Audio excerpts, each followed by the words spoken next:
Hello everyone, आवाज आ रही है मेरी सबको? Yes sir.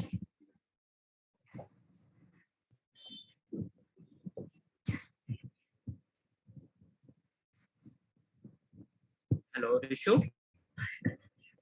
यस वॉइस आ सर। रही है सब? Yes sir, yes sir. Mic fix कर लो, शायद मेरा डेस्कटॉप कनेक्टेड है। नहीं सर, सही आ रही है अभी तो बस। चलिए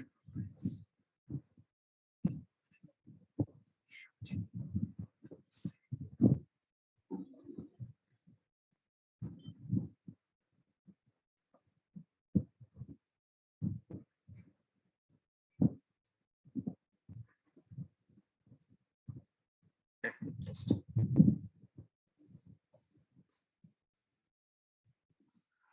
फाइन। तो ठीक है, अभी तक आप लोगों ने जो पढ़ा उन चीजों में कोई डाउट है? कल सेशन लिया था, जो हमने कॉन्सेप्ट ऑब्जेक्ट ओरिएंटेड प्रोग्रामिंग के स्टार्ट किए, जो समझने का प्रयास किया, उनमें किसी को कोई कंफ्यूजन है? द थिंग इज दैट कि आप लोगों का जो .NET, ये अपने पास आपका नोट्स था, हम लोग बात कर रहे थे, ठीक है? तो one thing is very important कि अभी जो हमने कॉन्सेप्ट ऑब्जेक्ट ओरिएंटेड प्रोग्रामिंग के पढ़े, जैसे कि हमने कल क्या पढ़ा था, कंस्ट्रक्टर को कवर किया था, प्रॉपर्टीज के बारे में समझा था, मेथड और प्रॉपर्टी के डिफरेंस को समझा था, ऐसी चीजों को हमने कल डिस्कस किया था, राइट? तो उन्हीं चीजों पे बात कर रहे हैं। One thing is very important. Abhay unmute करो। Yes sir, yes sir. Abhay, Rajesh, actually हम लोग अभी यहाँ पे, क्योंकि मैंने डेमो के लिए बोला था, तो आप लोगों को ना, मैं यहाँ पर .NET का C# स्टार्ट हुआ है, जिसमें हम लोगों ने C# की कुछ क्लासेस की हुई हैं, ठीक है? तो आप लोग क्लास को देखना, समझने का प्रयास करना कि क्या हम कर रहे हैं, उसके बाद क्लास के बाद फिर हम लोग बात करेंगे, राइट? ठीक है सर। तो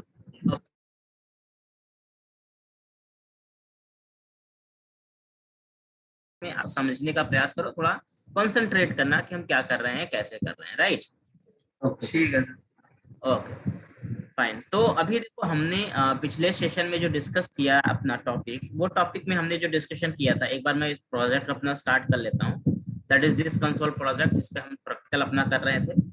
तो एग्जैक्टली हमने कंस्ट्रक्टर के बारे में समझा, अपना प्रॉपर्टीज के बारे में समझा, डिस्ट्रक्टर समझा, प्रॉपर्टी मेथड के डिफरेंस को समझा था। तो ये सारी चीजें हमने कल डिस्कशन किया था, ऑलरेडी हम डिस्कशन कर चुके हैं, बट इनमें कोई डिस्कस, किसी को कोई डाउट होगा तो जरूर पूछेगा। बट आज का जो हमारा टॉपिक है वो ये है, कुछ वेरिएबल के स्कोप को समझना है हमें। जब हम कोई वेरिएबल बनाते हैं C# के अंदर, तो उनके स्कोप को समझना है, उसके स्कोप किस तरीके से बनते हैं, स्कोपिंग कैसे होती है, ठीक है? और इस जिसमें हम अलग अलग पॉइंट पे बात करते हैं, जैसे लोकल वेरिएबल पे बात करते हैं, ग्लोबल वेरिएबल पे बात करते हैं, instance variable, global variable also says the instance variable, so instance variable पे बात कर लेते हैं हम लोग, स्टैटिक वेरिएबल पे बात कर लेते हैं। तो इन चीजों पे थोड़ा सा हम लोग अभी डिस्कशन करेंगे, एग्जैक्टली ये वेरिएबल के स्कोप क्या है, and as well as static keyword. यहाँ पर एक आपको मिलेगा स्टैटिक कीवर्ड, उसके बारे में आपको अंडरस्टैंड करना होता है कि ये स्टैटिक कीवर्ड क्या होता है, क्यों यूज करते हैं, इसके क्या बेनिफिट है, क्योंकि इसके आने वाले फ्यूचर बेनिफिट्स बहुत सारे हैं जो मैं आपको बताऊंगा, जिसे हम लोग रियल टाइम में जब डेवलपमेंट करेंगे तो वहाँ पे सीखेंगे। बहुत सारे इसके बेनिफिट हैं, बहुत सारी चीजें अलग होती हैं इससे, बट अभी के लिए हमें इसको कॉन्सेप्चुअली समझना है, ताकि दिमाग में बैठ जाए कि ये चीजें हैं क्या, और एग्जैक्टली इनको हम लोग क्यों यूज कर सकते हैं, क्या फ्यूचर में हमें इनका पर्पस मिलेगा। क्योंकि अभी आप जो चीजें सीखोगे, उन चीजों को ना अभी आप एग्जैक्टली प्रोजेक्ट के अंदर यूज नहीं कर रहे हो, लेकिन जब मैं प्रोजेक्ट पे आपको काम कराऊंगा, जब मैं आपको डेवलपमेंट सिखाऊंगा, तो वहां पर एक एक चीजों का आपको इंपॉर्टेंस पता चलेगा।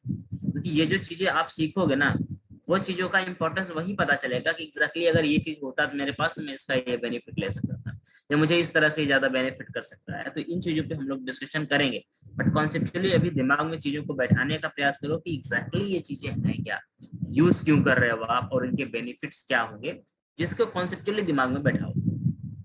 फिलहाल तो अभी हम लोग जरा सा बात करें अगर वेरिएबल स्कोप के बारे में, तो एज यू नो, जब आप कभी भी किसी क्लास के अंदर काम करते सर रिकॉर्डिंग करनी है। हैं, रिकॉर्डिंग परमिशन दे दो, एक सेकंड। Yes sir.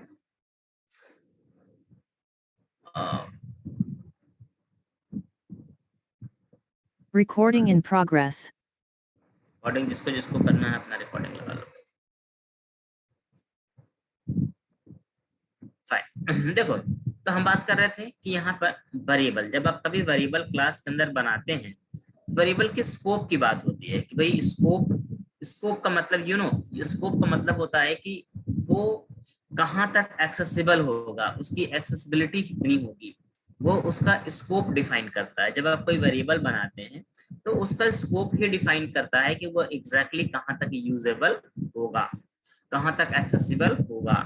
अगर स्कोप सही नहीं डिफाइन होगा तो आप उसको अदर प्लेसेस पे या दूसरी जगह जहां पर एक्सेस करना चाहेंगे वहां एक्सेस नहीं कर पाएंगे। सिंपल सी बातें यहाँ पर वेरिएबल स्कोप को लेकर है। जैसे एक होता है हमारे पास लोकल वेरिएबल, एक हम लोग हमेशा बनाते हैं local variable. What is the local variable? Local variable एक ऐसा वेरिएबल होता है जो किसी फंक्शन के अंदर या किसी स्कोप के अंदर बनता है, और खास बात इसकी ये है कि ये जिस स्कोप के अंदर बनेगा, ये जिस स्कोप के अंदर बनेगा उसी स्कोप में एक्सेसिबल होगा। मतलब आप इसे जिस स्कोप में भी बना देंगे केवल उसी स्कोप में यूज होगा। मतलब जैसे फंक्शन के अंदर मैंने कोई वेरिएबल बना दिया तो उस फंक्शन के अंदर ही केवल यूज किया जा सकता है, उसे दूसरे फंक्शन में यूज नहीं कर सकते। तो let me explain the simple example. आपने जो क्लास बनाई थी मैं इन्हें क्लोज कर देता हूँ, ठीक है, और एक सिंपल सी क्लास में बनाता हूँ। अब ये कोड अपने पास जो था इसको मैं अभी कमेंट कर देता हूँ, जो कल हमने सिंपल सी क्लास बनाएंगे और उस क्लास के अंदर इस कोड में हम लोग समझेंगे क्या करना आपको है। आपको एक क्लास बना लेना, पहले तो राइट क्लिक किया प्रोजेक्ट पे, ऐड किया, क्या ऐड किया, and this class only for understand the variable scoping. इसको वेरिएबल स्कोपिंग समझना है हमें। एक सेकंड रुक जाओ, परमिशन देना। अब मोबाइल से कनेक्टेड हो क्या? मोबाइल से जो कनेक्ट होगा वो रिकॉर्ड नहीं कर पाएगा, आकाश कर सकता है बिकॉज ऑफ लैपटॉप से जो कनेक्ट होगा। सर वो राजेश वाले से करा दीजिए। राजेश, हाँ वो दे दिया परमिशन, राजेश कर लेगा। सो सिंपली देखो, अब यहाँ पर एक मैं क्लास बना देता हूँ, मान लो calculation. It's simple class calculation, ठीक है। इस क्लास के अंदर मैं दो फंक्शन बनाने जा रहा हूँ जहां पर लोकल वेरिएबल को डिक्लेयर करने का प्रयास करेंगे। तो ये क्लास बन गई कैलकुलेशन नाम से। इसके अंदर एक फंक्शन बनाते हैं public it's void let me addition, एक बना दिया आपने एडिशन। अब इसके अंदर आपने मान लो दो वेरिएबल लिया, ठीक है। सो let me took the variable int x equal to 100 int y equal to 600. Now int s equal to x plus y, and you can print the value like addition is whatever s. Fine. एक function आपने और बनाया, ठीक है।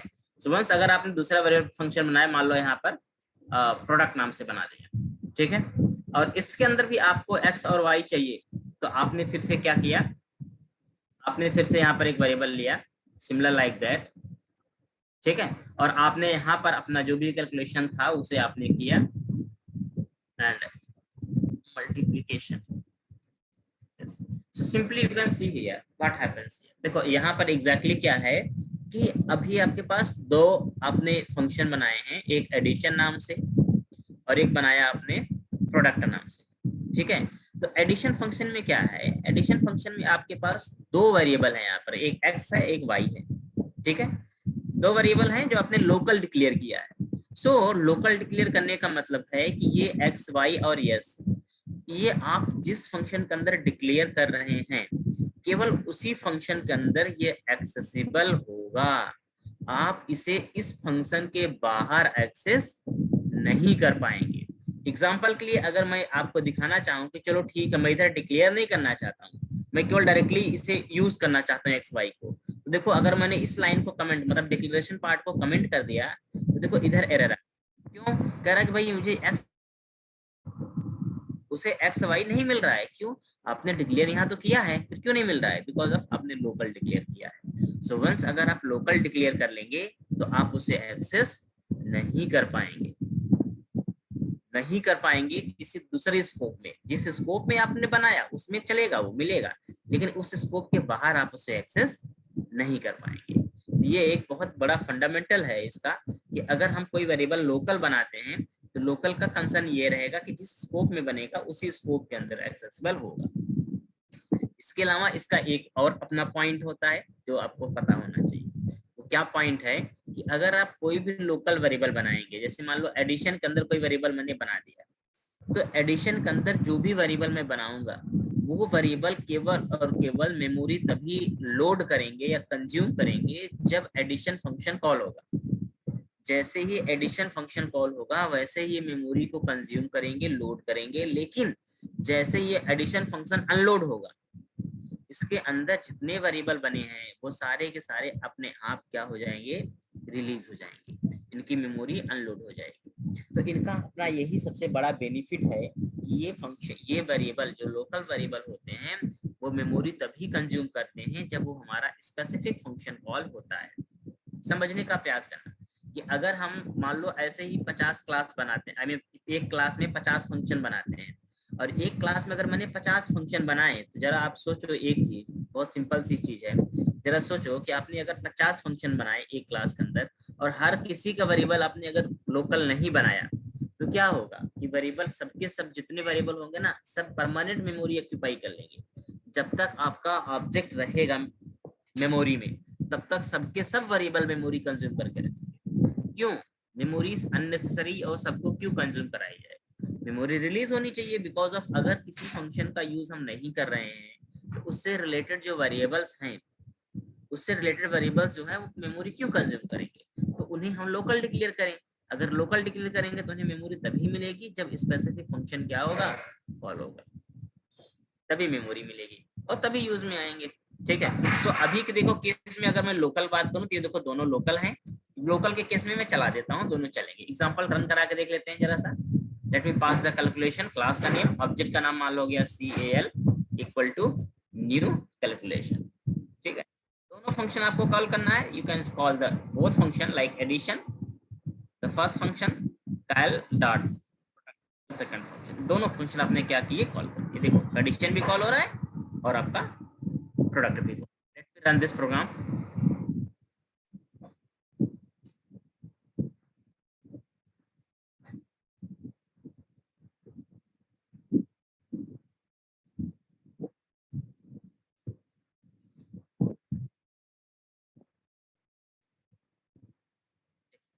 आपके दोनों output यहाँ पर आपको मिलने वाले हैं, मतलब दोनों भी जो भी हैं वो मिल जाएंगे।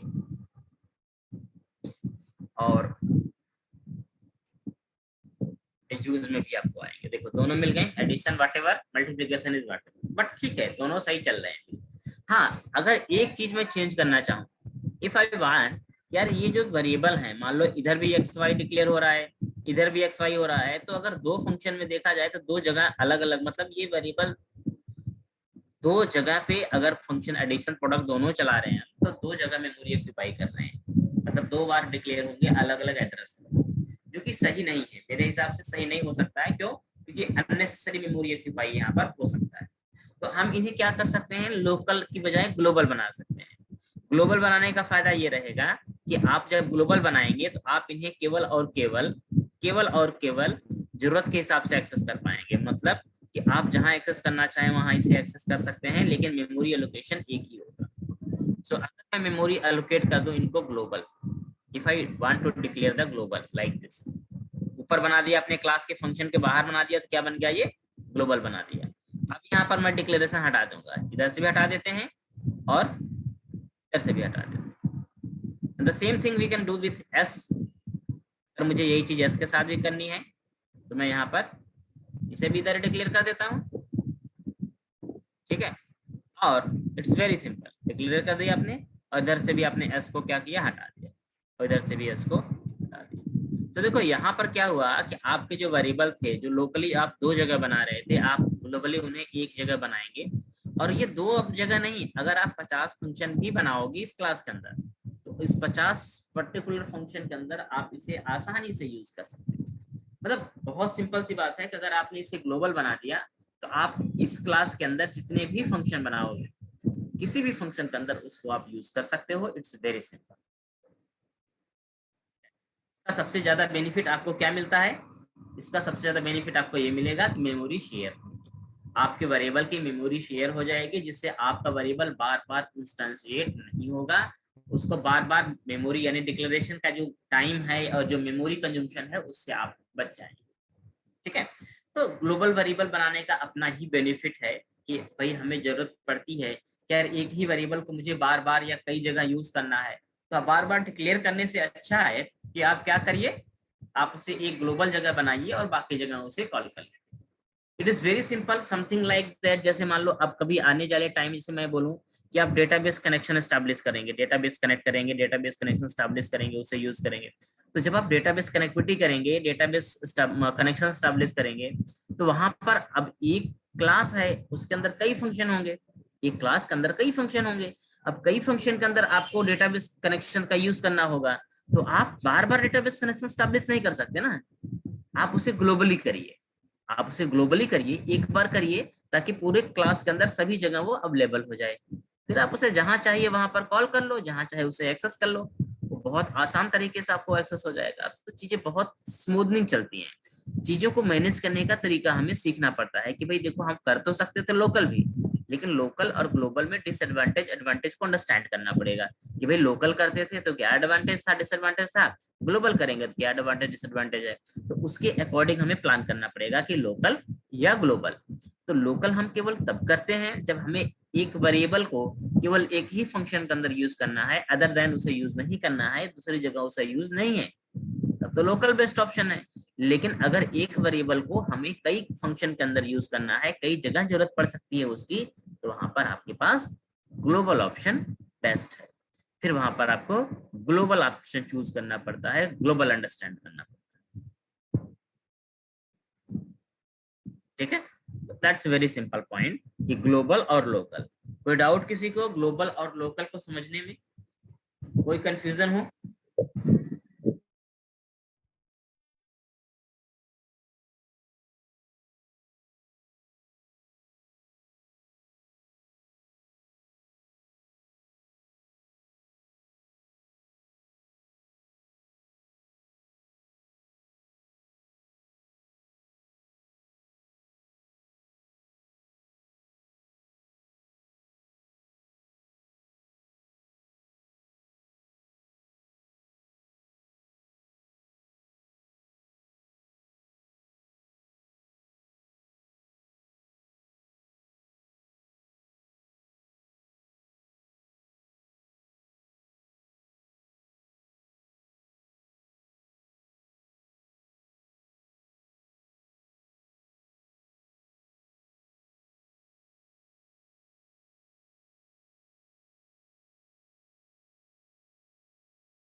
सर रिकॉर्डिंग परमिशन देना। रिकॉर्डिंग परमिशन, एक परमिशन दे रहा हूँ। ये जूम का जो 43 मिनट वाला जो चक्कर होता है 40 मिनट का ना, वो गड़बड़ करता है बार बार।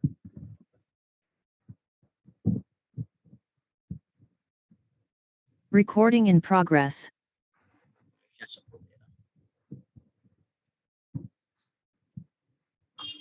सब लोग रिकॉर्डिंग।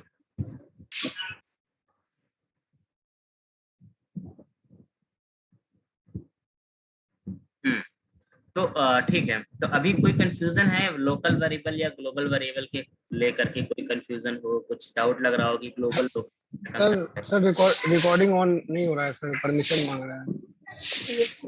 दिया यार। अच्छा एक बार अभी आप दोबारा।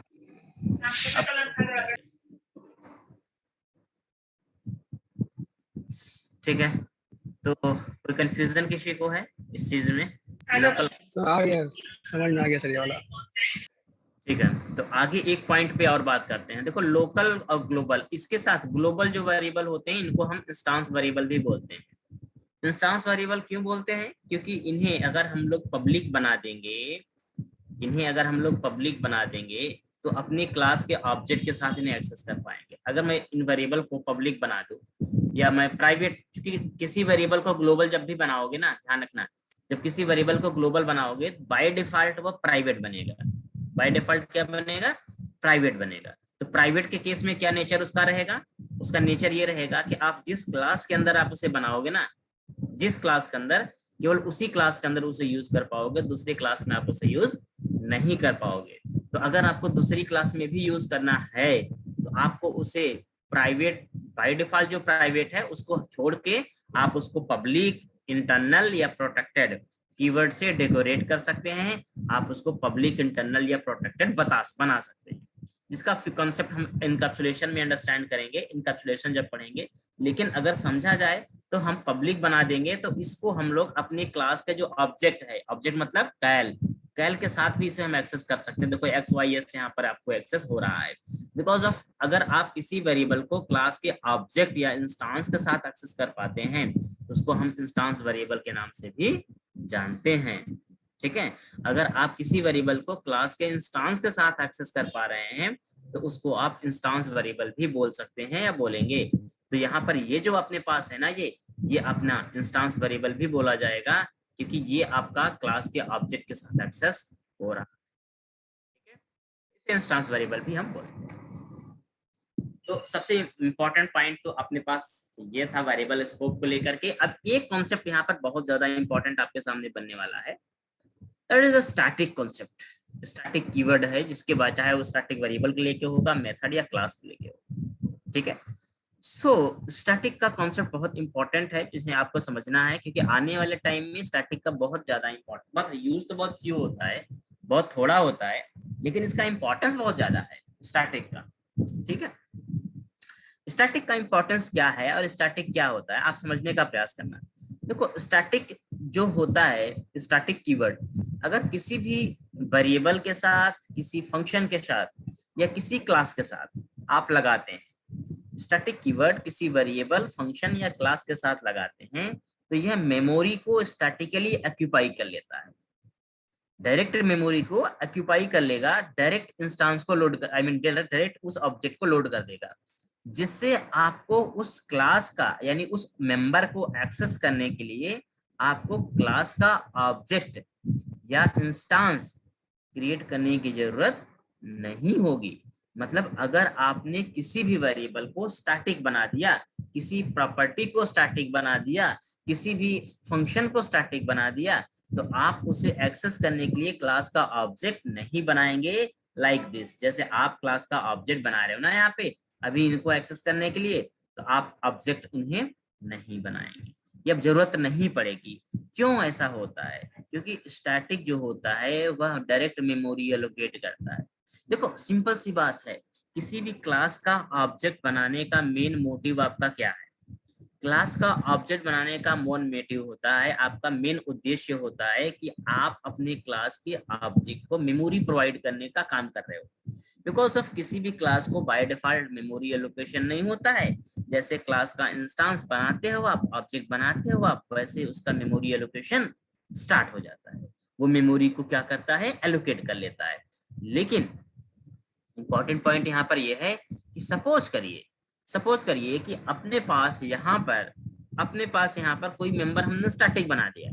तो भैया जब हमने किसी मेंबर को, किसी फंक्शन को स्टैटिक बना दिया तो उसको मेमोरी तो पहले ही मिल गई। जब उसे मेमोरी पहले ही मिल गई तो ऑब्जेक्ट क्यों बनाएंगे, या उसकी ऑब्जेक्ट बनाने की जरूरत ही क्या है?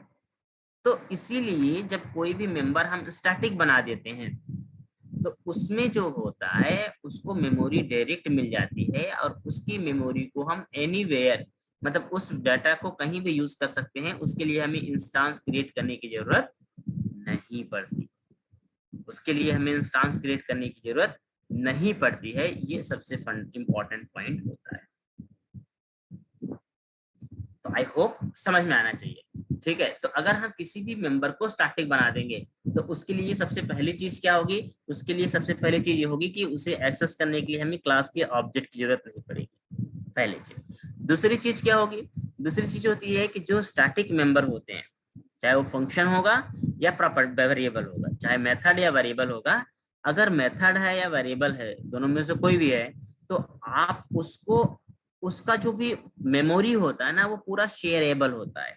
मतलब आप स्टैटिक वेरिएबल को या स्टैटिक फंक्शन को कहीं भी कॉल कर सकते हो, डायरेक्ट क्लास का ऑब्जेक्ट बनाने की जरूरत नहीं पड़ेगी। एक सिंपल सा एग्जांपल आपको मैं दिखाऊं, यहाँ पर आप देख रहे हैं console dot write line function लिखा हुआ है, ठीक है। तो यहाँ पर अगर देखा जाए तो कंसोल क्या है, console is just a class, console क्या है, एक क्लास है। राइट लाइन क्या है, राइट लाइन एक फंक्शन है। कंसोल एक क्लास है, राइट लाइन एक फंक्शन है। लेकिन आपने देखा यहाँ पर कि राइट लाइन फंक्शन को यूज करने के लिए क्लास, कंसोल क्लास का आपको ऑब्जेक्ट नहीं बनाना पड़ रहा है।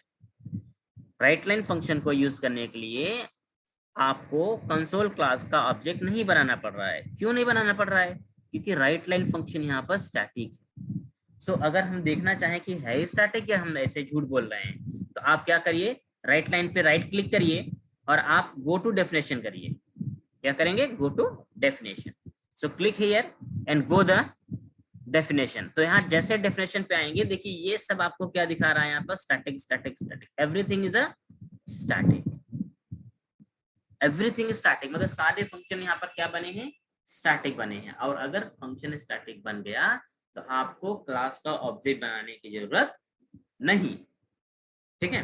क्लास का ऑब्जेक्ट बनाने की जरूरत नहीं है, आप उसे डायरेक्ट एक्सेस कर सकते हो बिना क्लास के ऑब्जेक्ट को बनाए हुए, बिना क्लास के ऑब्जेक्ट को बनाए हुए डायरेक्ट एक्सेस कर सकते हो। अब मुझे भी कुछ ऐसा ही करना है, तो मैं कोई भी वेरिएबल और कोई भी फंक्शन बना सकता हूं अगर मुझे डायरेक्ट कॉल करना है तो। सो सिंपली मैं यहाँ पर केवल एडिशन आपको कॉल करके दिखाता हूँ। If I create this one static, अगर मैं इसे स्टैटिक बना देता हूँ, ठीक है, तो ध्यान रखना स्टैटिक बनाते ही एक प्रॉब्लम आ जाएगी आपके सामने। और वो प्रॉब्लम क्या होगी, वो प्रॉब्लम सिंपल सी है कि आप स्टैटिक फंक्शन के अंदर, स्टैटिक फंक्शन के अंदर नॉन स्टैटिक वेरिएबल को, स्टैटिक फंक्शन के अंदर नॉन स्टैटिक वेरिएबल को एक्सेस नहीं कर सकते। क्यों नहीं कर सकते हैं, इसके पीछे क्या लॉजिक है, इसके पीछे बहुत सिंपल सी लॉजिक है। देखो हमने जैसा बताया कि अगर हम कोई फंक्शन स्टैटिक बना देंगे तो उसको मेमोरी एलोकेट पहले हो जाएगी, तो उसको जो भी मेंबर चाहिए वो पहले से मेमोरी एलोकेटेड चाहिए। जबकि इंस्टेंस वाले को मेमोरी तब एलोकेट होती है जब क्लास का ऑब्जेक्ट बनता है। जब क्लास का ऑब्जेक्ट बनेगा तब इन्हें मेमोरी एलोकेट होगी, और इन्हें मेमोरी तो पहले ही एलोकेट हो जाती है स्टैटिक वाले को। ये बोलेगा भैया आप जो मेंबर हमें दे रहे हो ना, उसको मेमोरी तो एलोकेशन होगा नहीं, वो तो नॉन स्टैटिक है, बाद में एलोकेट होगा। तो वो बोलेगा नहीं, मैं तो ऐसा यूज मैं तो ऐसा कर ही नहीं सकता, क्योंकि उसका लोकेशन मेमोरी एलोकेशन बाद में होगा। तो कभी भी अब ऑब्जेक्ट बनेगा नहीं बनेगा क्या पता है इसको, ये कैसे इंश्योर कर ले कि मेमोरी एलोकेट होगी उसे। तो इसीलिए कभी भी स्टैटिक मेंबर अलाउड नहीं करते हैं कि वो किसी नॉन स्टैटिक मेंबर को अपने स्कोप के अंदर यूज होने दें। मतलब स्टैटिक फंक्शन के अंदर नॉन स्टैटिक हम यूज नहीं कर सकते, दैट्स वेरी सिंपल, ठीक है। तो एग्जैक्टली अभी मैं इसके लिए, इस केस में मैं इनको हटा देता हूँ और इन्हें भी हटाता हूँ। मैं केवल एक मैसेज भी राइट करता हूँ केवल यहाँ पर, ऑफ आई एम स्टैटिक, ठीक है, and just remove the S. So अगर इस एडिशन को, या फिर मुझे एडिशन छोड़ो, इसका नाम मैसेज दे देते हैं, ठीक है। तो मैसेज फंक्शन को अगर मुझे एक्सेस करना है देन हम कैसे एक्सेस करेंगे, हमें क्लास के ऑब्जेक्ट बनाने की जरूरत नहीं पड़ेगी, ठीक है। ये मान लो मैं बनाऊंगा अभी ऑब्जेक्ट ना इसका, तो देखना मुझे वो फंक्शन कहीं दिखाई नहीं देगा। तो मैं यहाँ पे मान लो कैल डॉट करता हूँ, देखो वो फंक्शन मुझे कहीं मैसेज वाला दिखाई नहीं देगा, क्योंकि आपका जो वो मैसेज फंक्शन है वो एक स्टैटिक फंक्शन है, और स्टैटिक फंक्शन को आप ऑब्जेक्ट के साथ एक्सेस नहीं कर सकते, ठीक है। कैसे एक्सेस करेंगे इसको हम लोग, इट्स वेरी सिंपल, क्लास का नेम डॉट, जैसे आपने console dot write line access किया था, console dot message, it's very simple access. So let me run this program, और जो देखेंगे तो आपका आउटपुट आपको परफेक्ट मिलेगा, कोई इश्यू नहीं है, फंक्शन कॉल हो जाएगा, लेकिन आपको यहाँ पर क्लास के ऑब्जेक्ट को बनाने की जरूरत नहीं। सो अगर आप कोई ऐसा फंक्शन बनाना चाहते हैं जिन्हें आप बार बार यूज करना चाहते हैं, जिन्हें बार बार आपको जरूरत पड़ती है यूज करने की, तो बार बार यूज करने का मतलब है बार बार आपको इंस्टेंस बनाने पड़ेगा, that is the irritating work. तो आप इससे बचना चाहते हैं तो आप क्या करिए, उसको स्टैटिक डिफाइन कर दीजिए, ताकि जैसे ही क्लास लोड हो वो अपने आप मेमोरी एलोकेट हो जाए उसे, और आपको उसका ऑब्जेक्ट बनाने की जरूरत ना पड़े। मतलब पर्टिकुलर उस क्लास का ऑब्जेक्ट बनाने की आपको जरूरत ना पड़े, डायरेक्ट आप उसे एक्सेस कर पाए या यूज कर पाए। ठीक है, ये आपको बेनिफिट इसका मिल जाता है या हो सकता है। It's very simple. ठीक है, तो अभी तो देखो एक पॉइंट हमने समझा कि स्टैटिक को हम बनाते हैं तो क्या फायदा मिला, कि हमें क्लास का ऑब्जेक्ट बनाने की जरूरत नहीं होती है। दूसरा पॉइंट होता है कि अगर आप कोई भी स्टैटिक वेरिएबल बनाते हैं तो स्टैटिक वेरिएबल का जो मेमोरी होता है वो शेयरेबल होता है। स्टैटिक वेरिएबल का जो मेमोरी होता है वो शेयरेबल होता है। कैसे शेयरेबल होता है, कैसे शेयरेबल होता है, let me see so this. तो सिंपली हम क्या करते हैं, एक सिंपल सा काम कर लेते हैं। मैं एक वेरिएबल बनाता हूं यहाँ पर, i equal two by default 0। ठीक है, let me create a constructor. Constructor क्यों, एज यू नो कंस्ट्रक्टर क्यों बनाएंगे हम लोग, क्योंकि आपको पता है जब भी आपकी क्लास का ऑब्जेक्ट बनता है तो आपका कंस्ट्रक्टर जरूर कॉल होता है ना। हमने i को क्या किया, यहाँ पर प्लस प्लस कर दिया। क्या किया हमने, i को प्लस प्लस कर दिया। i वेरिएबल आपने एक बनाया और उस वेरिएबल की वैल्यू को आपने कंस्ट्रक्टर के अंदर क्या किया, प्लस प्लस। मतलब जितनी बार कंस्ट्रक्टर कॉल होगा उतनी बार क्या हो जाएगी, इसकी वैल्यू इंक्रीज हो जाएगी, इंक्रीज हो जाएगी। सो अभी मैं एक नॉन स्टैटिक फंक्शन की स्टैटिक में यहाँ बना नहीं सकते हैं, तो यहाँ पर मैं इसको क्या करता हूँ, इसको अभी के लिए इस फंक्शन को मैं कमेंट आउट कर दूं या फिर एक दूसरा बना लेना, मैसेज नॉन स्टैटिक। ये नॉन स्टैटिक है। ठीक है, आई एम नॉन स्टैटिक, और यहाँ पर अपना वेरिएबल का जो वैल्यूज है दैट इज द आई। ठीक है, और स्टैटिक यहाँ से हटा। देखो नॉन स्टैटिक फंक्शन मैंने बनाया है, ये स्टैटिक है। स्टैटिक के अंदर आई को आप यूज नहीं कर पाओगे, ध्यान रखना, इसलिए अभी इसकी हमें जरूरत नहीं है, आप चाहे इसे कमेंट कर दो। ठीक है, अभी मैं केवल नॉन स्टैटिक का प्रॉब्लम समझा रहा हूँ क्या होता है। ये आपने सिंपल क्या किया, एक वेरिएबल लिया है आई जिसकी वैल्यू रख दी 0, आपने कंस्ट्रक्टर कॉल किया जिसके अंदर आई की वैल्यू को 1 से इंक्रीमेंट किया है। ठीक है, जितनी बार कंस्ट्रक्टर कॉल होगा उतनी बार आई की वैल्यू क्या हो जाएगी, एक एक इंक्रीज करती जाएगी, और आप जब इस फंक्शन को कॉल करेंगे तो आई की वैल्यू को क्या करेगा, ये प्रिंट कर देगा। Fine, so let me do this. So मैं क्या कर रहा हूँ, यहाँ पर इस क्लास का ऑब्जेक्ट बना रहा हूँ, कैलकुलेशन क्लास का ऑब्जेक्ट बना रहा हूँ। ठीक है, एक काम करते हैं, क्लास का ऑब्जेक्ट हम बनाते हैं 3 बार। So let me cal and cal, this one may be different name, cal two and cal three. तो कैल2 कैल3 मतलब 3 आपने यहाँ पर क्या किया, ऑब्जेक्ट बनाए। तो 3 ऑब्जेक्ट बनाने का मतलब क्या है, आपने 3 बार कंस्ट्रक्टर कॉल किए, तो 3 बार ये क्या होगा, कंस्ट्रक्टर कॉल होगा, 3 बार कंस्ट्रक्टर कॉल होगा, और हर बार आपका आई का क्या होना चाहिए, इंक्रीमेंट होना चाहिए। But if you see this cal three dot you know whatever the particular message, अगर आप इसको एक्सेस करें, आई मीन फंक्शन को एक्सेस करेंगे, देखो कैल की वैल्यू आपको, आई मीन जो आपके पास आई की वैल्यू है वो क्या मिलने वाली है, देख क्या मिली, 1। मुझे कोई बता पाएगा कि 1 क्यों मिल रही है। हमें अगर देखा जाए तो 3 बार कंस्ट्रक्टर कॉल किया, तो 3 बार कंस्ट्रक्टर कॉल करने पर आई की वैल्यू 3 बार प्लस प्लस होनी चाहिए, जिसकी वैल्यू 1 2 3 होनी चाहिए थी, लेकिन ये 1 क्यों मिली। अब इसे कौन समझाएगा मुझे, कौन एक्सप्लेन करना चाहेगा। सर क्योंकि हमने अलग अलग ऑब्जेक्ट से वो करा है ना कॉल कंस्ट्रक्टर, इसलिए। हाँ, तो इस प्रोसेस में होता क्या है, मतलब सर जैसे हमने कैल के ऑब्जेक्ट से कॉल करा तो उसने आई को 1 कर दिया, फिर हमने कैल2 के ऑब्जेक्ट से कॉल करा है तो उसके लिए तो आई 0 ही था, तो उसका आई फिर 1 हो जाएगा। एग्जैक्टली फिर कैल3 से करा, बिल्कुल, क्योंकि जितनी बार आप कंस्ट्रक्टर कॉल करोगे हर बार क्या हो जाएगा, एक पर्टिकुलर कैलकुलेशन क्लास के लिए एक नया मेमोरी एलोकेट होगा। तो जैसे कैलकुलेशन आपने कॉल किया पहली बार कैल के लिए, तो सभी वेरिएबल सारे कुछ एक नई मेमोरी के अंदर एलोकेट इनिशिएट हुए हैं, सबको एक नई मेमोरी मिली। फिर आपने कैल2 किया तो सेम प्रोसेस हुआ और सेम के लिए नई मेमोरी एलोकेशन हो गया। मतलब कैल वाली मेमोरी में जो डाटा था 1 है, वो बिल्कुल उससे कोई मतलब ही नहीं रहा इसका। इसने क्या किया, फिर इसको आई को मतलब आई 0 से स्टार्ट हुआ, फिर से वो 1 हुआ, फिर से वो चीज हुआ। तो अगर मैं यहाँ पर अगर 100 बार भी इंस्टांस बनाऊंगा, 100 बार भी इंस्टांस बनाऊंगा, तब भी हमारा हर ऑब्जेक्ट का मेमोरी अलग अलग ही होगा। वो कहीं से भी मेमोरी शेयर नहीं कर सकता है कि भाई उसके अंदर 1 था, अब यहाँ 2 होना चाहिए, नहीं, बिल्कुल नहीं, क्योंकि वो हर बार क्या कर रहा है, एक नई मेमोरी एलोकेशन प्रोवाइड कर रहा है। एंड दैट्स व्हाई जब कैल 3 कॉल हुआ अपने पास, इंस्टेंशिएट हुआ, तो उसके साथ भी वही हुआ है जो उसके पहले हुआ था कि मेमोरी एलोकेशन कहाँ से स्टार्ट हो गया, 0 से। आई को 0 से इनिशिएट किया, प्लस प्लस किया, 1 हो गया, और उसके बाद इसको प्रिंट कर दिया। तो ये नॉन स्टैटिक होता है। तो इससे आपको ये समझ में आना चाहिए कि अगर आपने अपनी क्लास के अंदर नॉन स्टैटिक मेंबर बनाए हैं, इसका मतलब क्या है कि वो जितनी बार भी ऑब्जेक्ट बनेगा, जितनी बार भी ऑब्जेक्ट बनेगा क्लास के अंदर, वो मेंबर सबके सब क्या हो जाएंगे, रीसेट हो जाएंगे। जितनी बार आप ऑब्जेक्ट बनाएंगे, सारे मेंबर आपके रीसेट हो जाएंगे, सारे मेंबर एक नई मेमोरी को कंटेन करने लगेंगे, नई मेमोरी सबको एलोकेट हो जाती है। ठीक है, तो ये एक इम्पॉर्टेंट फंडामेंटल है, इम्पॉर्टेंट कंसेप्ट है। लेकिन अगर यहीं पर हम लोग स्टैटिक बना दें, अगर हम इसी जगह पे स्टैटिक मेंबर बना दें या स्टैटिक वेरिएबल बना दें, तो उस केस में आपका मेमोरी क्या हो जाएगा, शेयर हो जाएगा। अगर आप स्टैटिक बना देंगे तो आपका मेमोरी क्या हो जाएगा, शेयर हो जाएगा। मेमोरी कैसे शेयर हो जाएगा, आइए देखते हैं। It's very simple, let me create this static.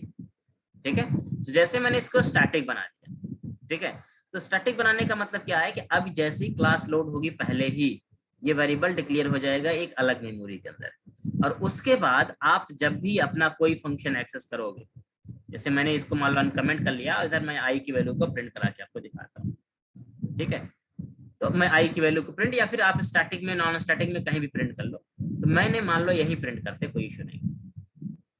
तो मैं अगर इसकी वैल्यू को प्रिंट कराऊं आपको, तो आप देख पाएंगे जितनी बार ऑब्जेक्ट बना है, हर बार आपकी आई की वैल्यू इंक्रीज्ड होगी, और इस पर्टिकुलर फंक्शन में आप देखेंगे आई की वैल्यू आपको क्या मिलेगी, 3 मिल रही। इस हिसाब से जब वो स्टैटिक हो गया, तो आई की वैल्यू क्यों हो गई, 3। क्यों 3 हो गई, क्योंकि अब क्या हो रहा है, आई ऑब्जेक्ट के बनने पर वापस से रीसेट नहीं हो रहा है। जितनी बार आप ऑब्जेक्ट बना रहे हो उतनी बार रीसेट नहीं हो रहा है, बिकॉज इसकी जो मेमोरी एलोकेशन है वो एक अलग मेमोरी में चला गया, और ये शेयरेबल मेमोरी होती है। स्टैटिक वेरिएबल जब भी आप बनाएंगे स्टैटिक प्रॉपर्टी, तो उसकी मेमोरी जो होती है वो शेयरेबल होती है, जो एक बार एलोकेट हो जाएगी, और वो अलग अलग ऑब्जेक्ट पे या अलग अलग लोकेशन पे डायरेक्ट एक्सेस हो जाएगा, शेयर हो जाएगा, उसको रीसेट नहीं होगा। ठीक है, तो ये फायदा होता है आपके किसका, आपके स्टैटिक वेरिएबल का। सो रियल टाइम इसका बहुत ज्यादा इंपॉर्टेंस है, जो आपको समझना पड़ेगा। देखो, रियल टाइम में एक बहुत बड़ा कॉन्सेप्ट होता है जिसको हम बोलते हैं मेमोरी मैनेजमेंट। ठीक है, जब आप रियल टाइम प्रोजेक्ट पे काम करेंगे, तो रियल टाइम प्रोजेक्ट में ना memory management is a big challenge. अगर आपको कोडिंग आती है और आपको प्रोजेक्ट मैनेजमेंट नहीं आता है, मेमोरी मैनेजमेंट नहीं आता सही तरीके से, तो आपका जो कोड होगा ना, एक ऐसा कोड लिखा जाएगा जो कोड बहुत ज्यादा लंबे समय तक नहीं चल पाएगा, या बहुत बड़ा होने पर, कोड ज्यादा होने पर आपका कोड लैग करने लगेगा, परफॉर्मेंस इशू आने लगता है। बहुत सारे केस में ऐसा होता है, जनरली हम लोग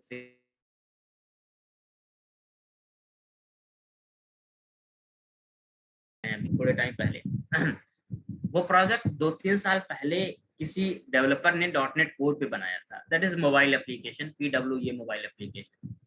2-3 साल पहले किसी डेवलपर ने बनाया था, लेकिन उस डेवलपर ने कोडिंग तो की सारी थी, बट डेवलपर एक्सपीरियंस नहीं था, या क्या इशू था, आई डोंट नो, लेकिन उसने सारा कोड ऐसा लिख दिया कि जिसमें कोई मेमोरी मैनेजमेंट नहीं है। जैसे डेटाबेस कनेक्शन को बिल्कुल कहीं मैनेज नहीं किया, सर्विसेज को बिल्कुल मैनेज नहीं किया, मतलब किसी चीज का कोई मैनेजमेंट ही नहीं है, डायरेक्ट कोई चीज कहीं उठा के कॉल कर लिया। तो एग्जैक्टली उसने कोड करते करते करते काम तो कर दिया, प्रोजेक्ट फाइनल डिलीवर भी कर दिया, प्रोजेक्ट 2 साल चला भी, लेकिन जब प्रोजेक्ट के अंदर चेंजेस आए या प्रोजेक्ट के अंदर इनहेंसमेंट करने का टाइम आया, तो जो उसका कोड है वो कोड बिल्कुल इतना गंदा कोड था कि लैग करने लगा। मतलब वो फिर कोड इतना गड़बड़ चलने लगा कि आप सोच नहीं सकते हो कि कभी सही चल रहा है, कभी गड़बड़ चल जा रहा है, कभी चल ही नहीं पा रहा है, कभी किस तरह चल रहा है, कभी बहुत स्लो चल रहा है, इस तरह का इशू आने लगा। तो ये इशू अब जब चूंकि जब चीजें बड़ी होती है ना, तो चीजें इस तरह की फेस होने लगती है। जैसे सिंपल समझो ना कि एक बच्चा है और उससे अगर मान लो कोई भी बीमारी होती है तो तुरंत ठीक हो जाती है, क्योंकि उसका इम्यूनिटी सिस्टम बढ़िया होता है, गिर गया तो तुरंत आसानी से खड़ा हो जाता है, चल जाता है, कोई दिक्कत नहीं होती है। लेकिन वही सिचुएशन अगर बड़े के साथ आ जाए, एक एजेड पर्सन के साथ आ जाए, एक बार गिर जाए, तो आप सोच सकते हैं कि उसकी हड्डियां बुढ़ापे तक नहीं जुड़ती, ऐसी कंडीशन हो जाती है। तो सेम सिचुएशन होती है प्रोजेक्ट के अंदर, कि अगर आपने प्रोजेक्ट को सही से मैनेज नहीं किया है, कोड स्ट्रक्चर आपका सही नहीं है, तो मे बी कि कोड आपका दैट टाइम तो चल जाएगा, उस समय तो चल जाएगा, आप काम निकाल लोगे, लेकिन फ्यूचर में वो प्रोजेक्ट बहुत ज्यादा स्पॉइल कर देता है और बहुत बड़ी टेंशन हो जाती है।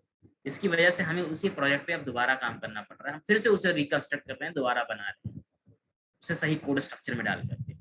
तो ये प्रॉब्लम होती है जो जनरली लोगों को फेस करनी पड़ती है। सो आपको इन चीजों पे भी फोकस करना है, मतलब डेवलपमेंट सीखने के साथ साथ कोडिंग तो सीखो नो डाउट, लेकिन कोडिंग के साथ आपको स्ट्रक्चर्ड कोडिंग सीखनी है, ताकि आप जब भी कोड करें ना तो स्ट्रक्चर्ड कोड करें, गलत कोड ना कर ले, कि आप अपने काम करने के चक्कर में जल्दी में आपने कोड तो कर लिया लेकिन वो स्ट्रक्चर नहीं किया, जो कि आपका बहुत सारा इशू क्रिएट कर सकता है। अच्छा, एक और चीज बता दूं मैं, जब आप कोड कभी लिखते हैं तो आपका कोड का एक प्रोसेस होता है जिसको बोलते हैं कोड रिव्यू, क्योंकि किसी भी स्टैंडर्ड कंपनी में अगर आप काम करते हैं, सही तरीके से कोडिंग होती है, तो जब तक आपका कोड रिव्यू नहीं हो जाता है तब तक आपका कोड जो होता है वो प्रोडक्शन पे नहीं जाता है या फिर टेस्टिंग सर्वर पे नहीं जाता है।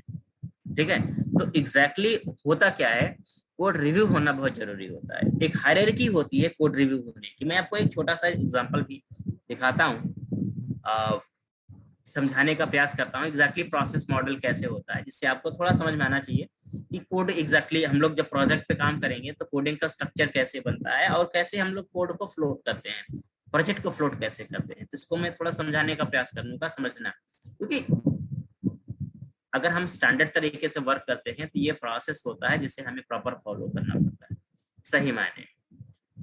एक छोटा सा चार्ट लेता हूँ मैं यहाँ पर, देखो इस चार्ट के थ्रू हम समझेंगे। तो ये जरा समय शेप कर दो,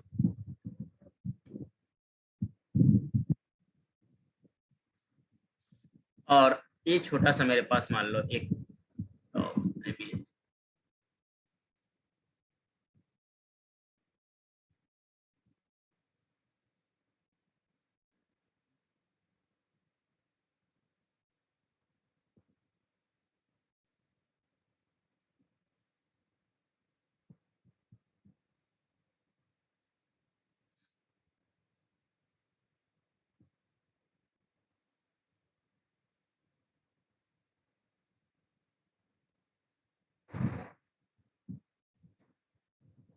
हायरार्की उठाते हैं,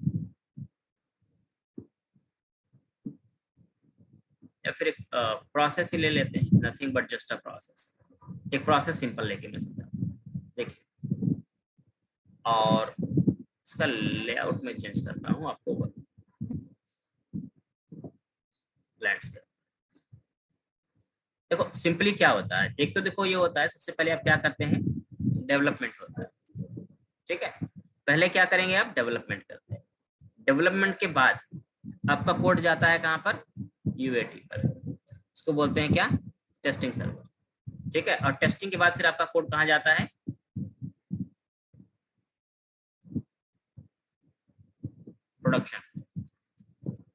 प्रोडक्शन या इसे बोलते हैं आप लाइव सर्वर।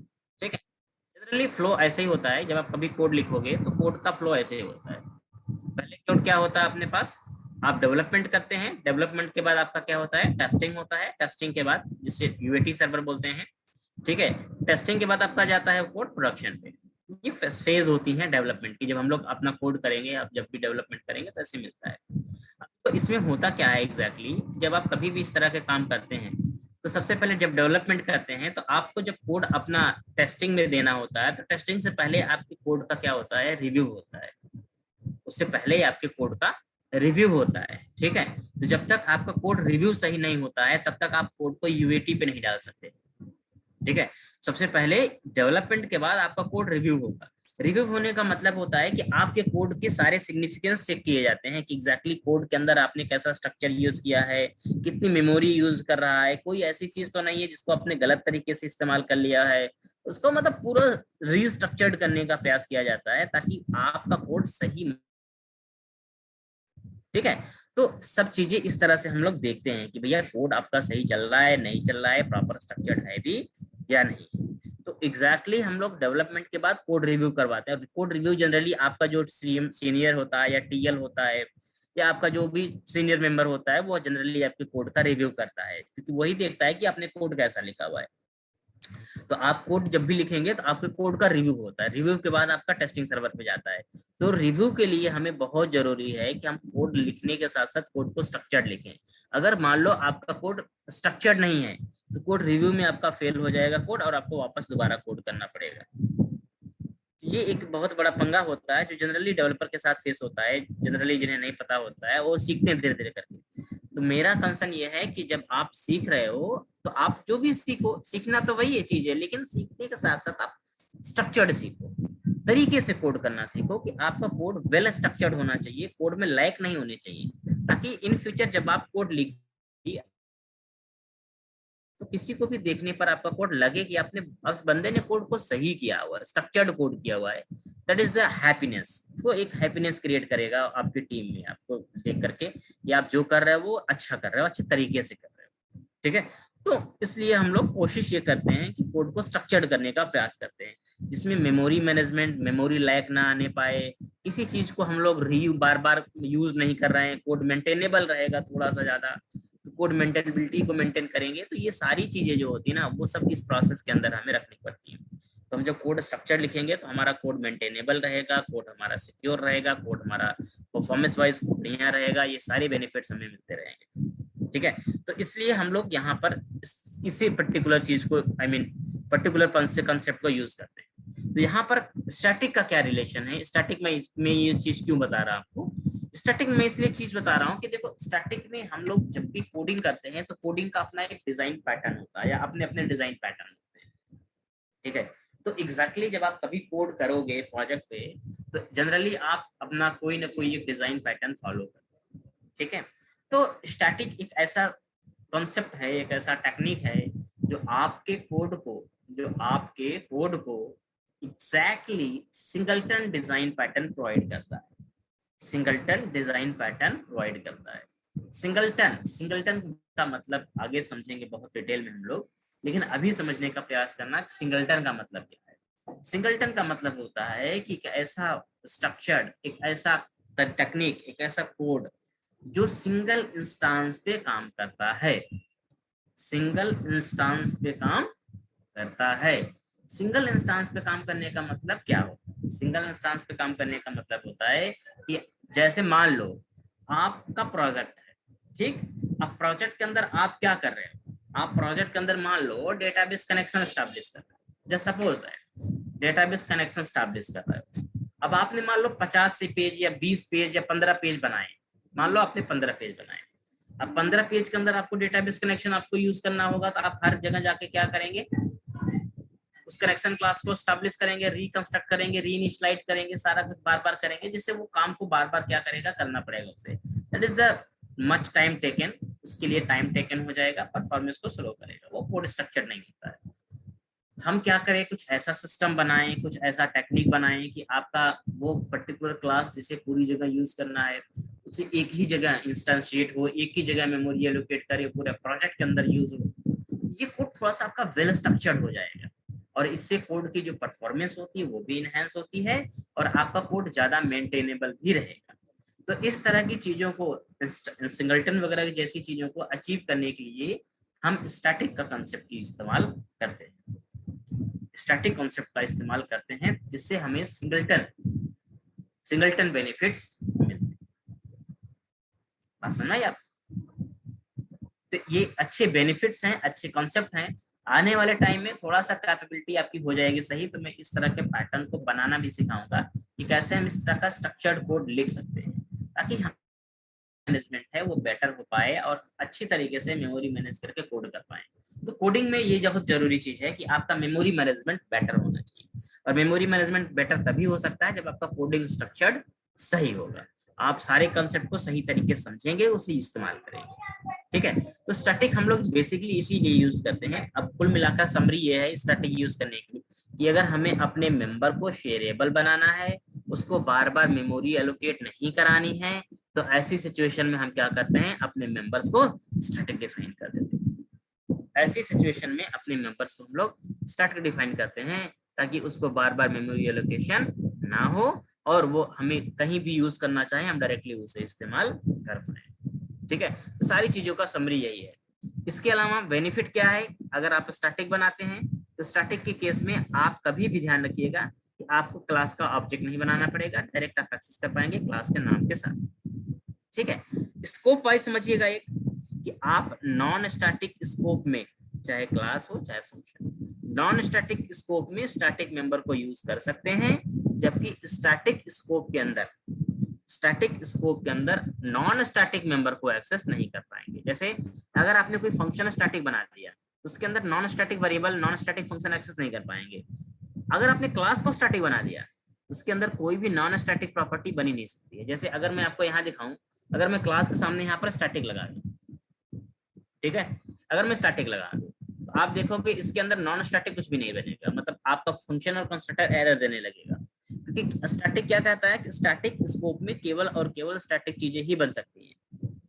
स्टैटिक स्कोप के अंदर केवल और केवल स्टैटिक चीजें ही डिक्लेयर की जा सकती हैं, तो यहाँ पर नॉन स्टैटिक कोई भी नई चीज बन पाएगा। अगर आपने नॉन स्टैटिक बनाया हुआ है तो उसके अंदर कोई प्रॉब्लम नहीं है, आप उसके अंदर स्टैटिक भी यूज करो बनाओ और नॉन स्टैटिक भी यूज करो बनाओ, कोई प्रॉब्लम नहीं है, दोनों चीजें आपकी चलेगी। ठीक है, अब इसमें किसी को कोई डाउट हो या कंफ्यूजन होगा तो पूछ लेगा, स्टैटिक नॉन स्टैटिक जो भी कंसेप्ट है इन सब चीजों को लेकर। एनीवन, कोई कंफ्यूजन, किसी को दिक्कत, कोई डाउट है?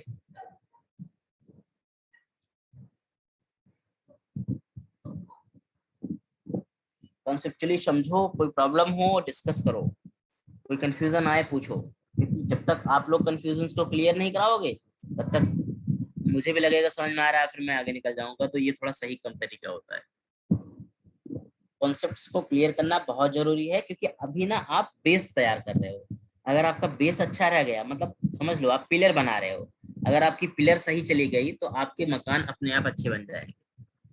और अगर पिलर आपका बेस ही खराब हो गया ना, बेस में ही अगर आपने दिक्कत कर दी तो आने वाले टाइम में फिर आपको हमेशा हमेशा दिक्कत बनी रहेगी। जहां पर भी लॉजिकल कॉन्सेप्ट यूज करने की बात आएगी, लॉजिकली जहां यूज करने की बात आएगी वहां फंस जाओगे आप। तो ये चीज मैं बिल्कुल नहीं चाहता हूँ कि आने वाले टाइम में आपको स्मूथ बनना है, आपको स्मार्ट बनना है, तो उसके लिए आप अभी से बेस को अच्छा करके चलेंगे। बेस स्ट्रांग होना चाहिए आपका। Fine, so anyone, any doubt? अगर कोई भी डाउट है पूछ लेना, क्लियर कर लेंगे आप लोग। But for now the static thing is this. ठीक है, हाँ, कुछ पॉइंट हम लोग यहाँ पर पॉइंट कर सकते हैं, नोट इसके बारे में। पहला पॉइंट यहाँ पर है, a static function cannot use non-static variable and second, a static class cannot have non-static। तो स्टैटिक क्लास के अंदर कोई नॉन स्टैटिक मेंबर नहीं बना सकते हैं, बस ध्यान रखिए। Non static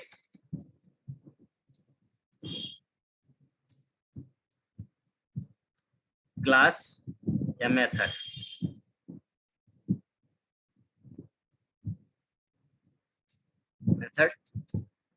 with access static member. कहने का इसका मतलब है कि अगर आप कोई नॉन स्टैटिक क्लास या मेथड बनाते हैं तो उसके अंदर स्टैटिक यूज कर सकते हो, लेकिन स्टैटिक के अंदर नॉन स्टैटिक अलाउड नहीं होता। ठीक है, बस यही चीज होता है स्टैटिक और नॉन स्टैटिक के बारे में। जो भी पॉइंट्स हैं वो यही है। अगर इनमें भी कोई कंफ्यूजन हो जरूर पूछना है स्टैटिक नॉन स्टैटिक को लेकर। अब एक पॉइंट पे आ जाते हैं, जरा हम बात कर लेते हैं यहाँ पर inheritance. The next point is the inheritance. Inheritance, ये देखो ऑब्जेक्ट ओरिएंटेड प्रोग्रामिंग का एक ऐसा कॉन्सेप्ट है, ऐसा फीचर है जिसे सबको पता है, जो जनरली हर कोई यूज करता है। सबको लगता है कि बहुत आसान चीज है, बहुत इजी चीज है, बिल्कुल इजी चीज है, बहुत आसान चीज है, पता भी सबको होता है। इनहेरिटेंस का मतलब सिंपल सा होता है कि आप अगर किसी भी डेटा मेंबर को, फंक्शन को रीयूजेबल बनाना चाहते हैं, मतलब आप किसी चीज को बार बार डिक्लेयर ना करके उसे आप वन टाइम डिक्लेयर करके और मेनी टाइम यूज करना चाहते हैं, तो आप जनरली इनहेरिटेंस करते हैं। इट्स वेरी सिंपल, लाइक जैसे आप अपने लाइफ में आप अपने पेरेंट की प्रॉपर्टी यूज करते हैं पेरेंट की प्रॉपर्टी, तो क्या होता है? अब बहुत सिंपल सा काम होता है, बहुत सिंपल सा काम होता है कि भैया आप क्या करते हैं, आप सिंपल सा काम करते हैं कि आप अपने पेरेंट के घर को, अपने पेरेंट की लैंड को, पेरेंट के घर मतलब मकान को, तो ये सब चीजों को यूज करते हैं। मतलब बेसिकली कहा जाए, देखा जाए तो कहते हैं कि आप अपने पेरेंट की प्रॉपर्टी का इस्तेमाल करते हैं, मतलब आप कहीं ना कहीं इनहेरिटेंस इस्तेमाल करते हैं। ठीक है, इनहेरिटेंस का मतलब हमेशा होता है कि अगर आप कभी भी अपने पेरेंट की प्रॉपर्टी का इस्तेमाल कर रहे हैं तो आप इनहेरिटेंस कर रहे हैं। फायदा क्या है? फायदा यह है कि आपको बार बार वो चीजें बनाने की जरूरत नहीं पड़ती। जैसे मान लो आपके फादर ने मकान बनवाया, तो उनके बाद आपके फादर के मकान को आप यूज कर रहे हो, तो आपको नया मकान बनाने की जरूरत यहाँ पे नहीं पड़ रही है, आप किसी बने हुए मकान को क्या कर रहे हैं, यूज कर रहे हैं। जो पहले से मकान बन चुका है उसी मकान को आप यूज कर रहे हैं, आप नया मकान यहाँ पर नहीं बना पा रहे हैं। इसका मतलब आप क्या कर रहे हैं, यहाँ पर इनहेरिटेंस अचीव। ठीक है, द रियल टाइम केस, मतलब अगर यही चीज हम प्रोग्रामिंग में बात कर ले, रियल टाइम प्रोग्रामिंग में, तो प्रोग्रामिंग में भी ऐसा होता है कि जब हमारे पास बहुत सारे मेंबर होते हैं जो कि एक ही तरह के होते हैं, जिन्हें हम कई जगह यूज करना चाहते हैं, लेकिन उन्हें हम बाई मिस्टेक बार बार बना देते हैं, बार बार डिक्लेयर करते हैं। तो बार बार डिक्लेयर करने का दिक्कत यह है कि बार बार डिक्लेयर करने से, बार बार बनाने से आपका कोड मेंटेनेबल नहीं रहेगा, मेंटेनेबिलिटी खत्म हो जाती है। तो अगर मुझे कोड अपना मेंटेनेबल बना के रखना है, मेंटेनेबल चला के रखना है, we need to be inheritance, कि हम उसे एक जगह बनाएं और बाकी जगह जहां जरूरत पड़ती है उसका इस्तेमाल करें। एक जगह बनाएं, जहां भी जरूरत पड़ती है उसका हम इस्तेमाल करें, उसको इनहेरिट करें, ताकि उसको हम बार बार अपनी रिक्वायरमेंट के अकॉर्डिंग यूज कर पाए। तो उससे क्या फायदा है आपके पास? उससे फायदा आपके पास ये होगा कि आपको एक ही मेंबर बार बार डिक्लेयर करने की जरूरत नहीं पड़ेगी। ठीक है, मेंबर्स आपके रीयूजेबल हो जाएंगे। तो exactly inheritance is a technique to achieve the code reusability. Definition कैसे बोलेंगे? Inheritance is the technique to achieve the code reusability where parent class and child class, जहां पर आपके पास पेरेंट क्लास होती है, चाइल्ड क्लास होती है, और पेरेंट क्लास के डेटा या प्रॉपर्टी को, डेटा मेंबर फंक्शन को चाइल्ड क्लास क्या करता है, यूज करता है। पेरेंट क्लास के डेटा मेंबर फंक्शन को चाइल्ड क्लास यूज करता है। पेरेंट क्लास को हम लोग बेस क्लास या सुपर क्लास भी बोलते हैं, जबकि चाइल्ड क्लास को हम लोग ड्राइव्ड क्लास या सब क्लास भी बोलते हैं। ठीक है, तो कभी भी कॉम्बिनेशन अगर आप बनाते हैं तो ध्यान रखना, अगर आप बेस बोलेंगे, बेस को क्या बोलते हैं, बेस का चाइल्ड होता है ड्राइव्ड। ठीक है, अगर आप बोलते हैं पेरेंट,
तो एक अभी थोड़ा सा डिस्कस हम करेंगे इसमें और फिर उसके बाद एंड अप करेंगे इसका। लेट मी डिस्कस, परमिशन देने दीजिए सर।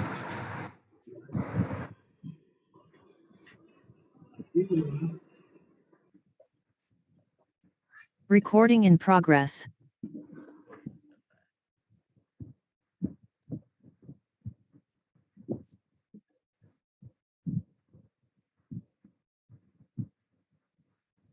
रिकॉर्डिंग परमिशन दे दी मैंने।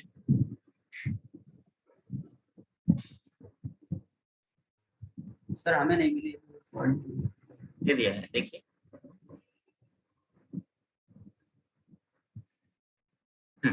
देखो अब हम लोग बात कर रहे हैं यहाँ पर थोड़ी सी कि देखो अगर हमारे पास बेस क्लास है तो हम उसको ड्राइव बोलेंगे। मतलब एक क्लास अगर बेस होगी तो दूसरी ड्राइव होगी। एक क्लास अगर आपकी पेरेंट होगी दूसरी क्या होगी? चाइल्ड। चाइल्ड होगी। एक क्लास अगर आपकी सुपर है तो दूसरी को आप क्या बोलेंगे? सब। सब। ठीक है, तो बेस है तो ड्राइव, पेरेंट है तो चाइल्ड है, सुपर है तो सब, यही नाम से आप जानते हैं। ठीक है, एग्जैक्टली सी शार्प के अंदर इनहेरिटेंस अचीव करने के लिए आप यूज करते हैं कोलन साइन। अगर सी शार्प के अंदर आपको इनहेरिटेंस कहीं करना है, जैसे यहाँ एग्जांपल दिया मैंने, क्लास ए है और क्लास ए की प्रॉपर्टी को बी में यूज करना है, तो क्लास बी के सामने कोलन और क्लास ए, आई मीन ए का नाम दे देंगे क्लास। तो ए की जितनी भी प्रॉपर्टी होंगी excluding only private property, private property को छोड़ के बाकी सारी प्रॉपर्टी के अंदर आ जाएगी। ठीक है, प्राइवेट प्रॉपर्टी कभी भी शेयर नहीं होती है। जो प्राइवेट प्रॉपर्टी होती है वो शेयर नहीं होती। प्राइवेट प्रॉपर्टी को छोड़ के जितनी प्रॉपर्टी होंगी आपकी क्लास ए की, वो कहाँ आ जाएंगी? क्लास बी के अंदर आ जाएंगी। अब क्लास बी क्या कर सकता है? उसकी सारी प्रॉपर्टी का यूज कर सकता है, वो उसे यूज कर सकता है। ठीक है, दैट्स वेरी सिंपल एग्जांपल भाई कैसे आपका ये चीज अचीव होता है। तो एग्जैक्टली ये हम कुछ समझने का प्रयास करते हैं, बट इसके पहले ये चीज समझें। इसके पहले हम समझ लेते हैं यहाँ पर type of inheritance. Type of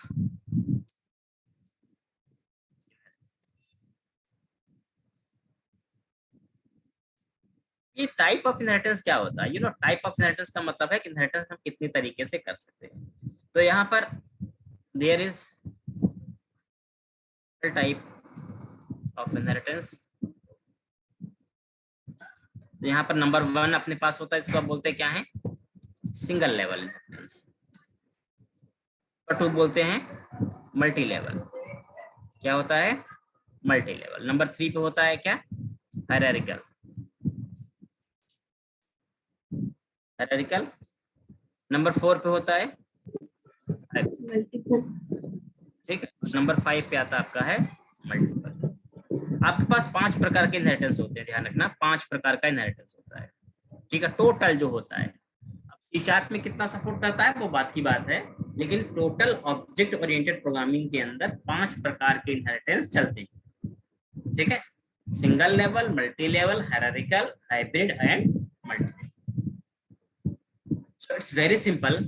अगर हम हायरार्की वाइज समझें, सिंगल लेवल क्या काम करता है, कैसे होता है, मल्टी लेवल कैसे होता है, बाकी कैसे बने। Let me open the paint. Single level का मतलब हमेशा होता है एक ही लेवल, मतलब एक पेरेंट। आपके पास एक पेरेंट है और उसका क्या है? एक चाइल्ड। ये हो गया क्या? Single level. Let's suppose that this one is the class A and this one is the class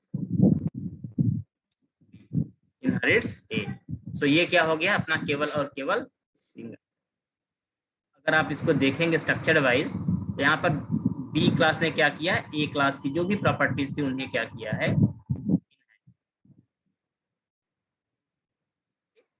ये सिंगल लेवल है। अगर इसी चीज को हम थोड़ा सा और इनहेंस कर ले, मतलब थोड़ा बड़ा कर दें इसको हम लोग, तो यहाँ पर आपको मिलेगा मल्टी लेवल। जैसे मैं मल्टी लेवल बनाना चाहूँ, just suppose that we have another class.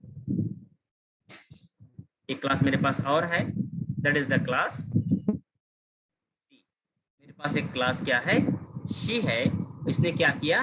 B को इनहेरिट कर लिया। सो सी क्लास के पास जो प्रॉपर्टी होगी वो किसकी होगी? ए की भी होंगी और बी की भी होंगी, क्योंकि अगर देखा जाए तो ए की प्रॉपर्टी इनडायरेक्ट होंगी, बी की प्रॉपर्टी उसके पास डायरेक्ट होंगी। तो डायरेक्ट प्रॉपर्टी जो है इसके पास किसकी है? बी की है, बट इनडायरेक्ट प्रॉपर्टी किसकी है? ए की है। ये हो गया आपका मल्टी। ठीक है, अगर हम लोग बात करें हायरार्किकल की, तो हायरार्किकल हमारा कुछ ऐसे क्रिएट हो जाता है, जैसे एक पेरेंट हो गए, एक से ज्यादा उसके चाइल्ड हो गए। जैसे एक पेरेंट है यहाँ पर, उसके 2 चाइल्ड हो गए इधर। ठीक है, और इसके भी मान लो कोई चाइल्ड हो गया। इस तरह का कोई भी कॉन्सेप्ट आपके पास अगर दिखता है, आपको पता चलता है, तो इसका मतलब क्या है? ये हायरार्किकल इनहेरिटेंस है। इसे आप बोलते हैं हायरार्की।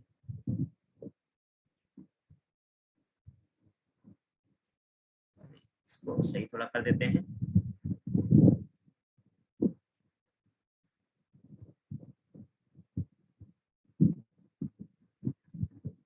ये देखिए एक हायरार्की क्रिएट कर रहा है, इसलिए इसको हम बोलते हैं हायरार्की। इस तरह का हायरार्की क्रिएट कर रहा है।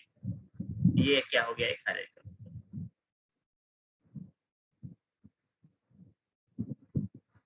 ठीक है, अगर इसमें आप देखेंगे ये मान लो आपकी क्लास हो गया ए, मान लो ये क्लास बी हो गया, बी ने क्या किया, एक को इनहेरिट किया।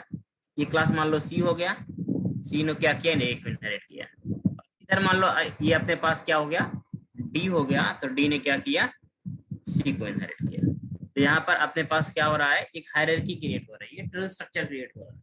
इस तरह की हायरार्किकल अगर कोई स्ट्रक्चर बनाया आपने इनहेरिटेंस का, उसको आप क्या बोलते हैं, हायरार्किकल इनहेरिटेंस।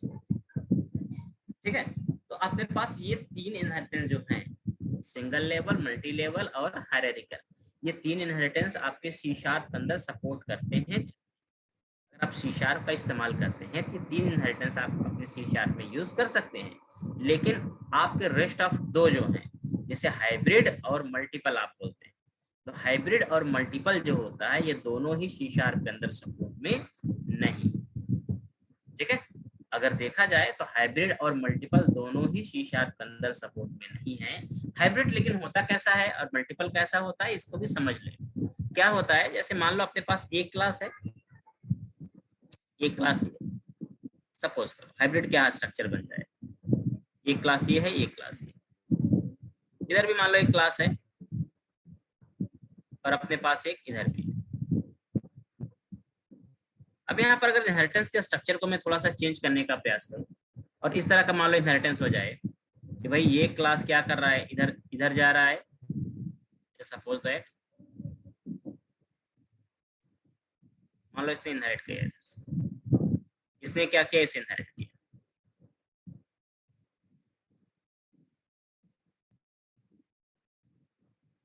इधर से देखो ऐसा कुछ स्ट्रक्चर हम बना लें, इसके थ्रू समझना चाहिए। देखिए अगर ऐसा कुछ करने का प्रयास करते हैं लोग इस तरह का स्ट्रक्चर में, देखिए ऐसे ही आपका बनता है हाइब्रिड। देखो यहाँ पर कुछ सीक्वेंशियल नहीं है, भाई ये उसको भी कर रहा है, ये उसको भी कर रहा है, तो इस तरह का अगर कुछ स्ट्रक्चर बन गया ना, ये हाइब्रिड स्ट्रक्चर कहा जाता है। ठीक है, अब मान लो यहाँ पर कोई क्लास ए है, कोई क्लास बी है, कोई सी है, मान लो ये है, इसको बी बना दिया, बी ने क्या किया, ए को कर लिया। इधर मान लो अपने पास सी है, तो सी ने क्या कर लिया, मान लो इधर सी ने मान लो इधर डी को कर लिया। ठीक है, और ये बी को कर लिया,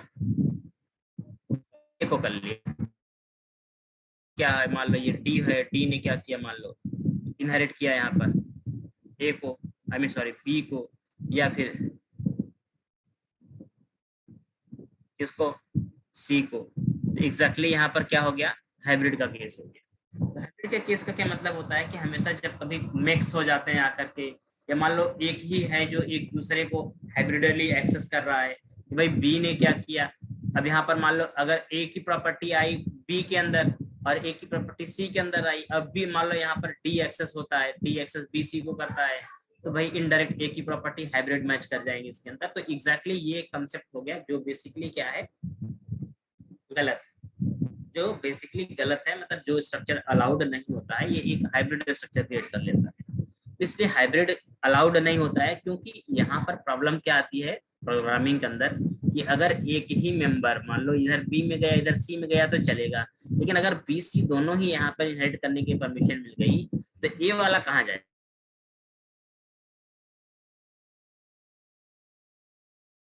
ये किसका है, बी का है या सी का है। तो एग्जैक्टली यहाँ पर प्रॉब्लम आ जाती है, यहाँ पर कोड में एरर आ जाती है। इसलिए हमेशा हाइब्रिड या मल्टीपल का केस अलाउड नहीं होता है। मल्टीपल भी ऐसे ही होता है, बट मान लो इस स्ट्रक्चर में अगर मैं मल्टीपल बनाना चाहूँ तो कुछ है नहीं, मल्टीपल ही समझ लो है ये, कि हाइब्रिड और मल्टीपल एक ही होता है। केवल मैं यहाँ पर इस कोड में केवल इतना कर दूं, sorry not like this, cut नहीं करना था मुझे, कॉपी करके से, अगर मैं यहाँ पर केवल इतना स्ट्रक्चर रख देता हूँ, मान लो कि अपने पास मान लो बी क्लास है और अपने पास ए क्लास सी क्लास है। अब बी और सी का आपको एक्सेस करना है डी में, तो भाई बी और सी, बी के अंदर भी हो सकता है एक्स मेंबर हो, सी के अंदर भी एक्स मेंबर हो। तो अगर यहाँ पर डी के अंदर एक्स मेंबर आ जाएगा तो फिर से डी को कंफ्यूजन होगी कि भाई डी किसका, एक्स मेंबर किसका है, बी का है या सी का है।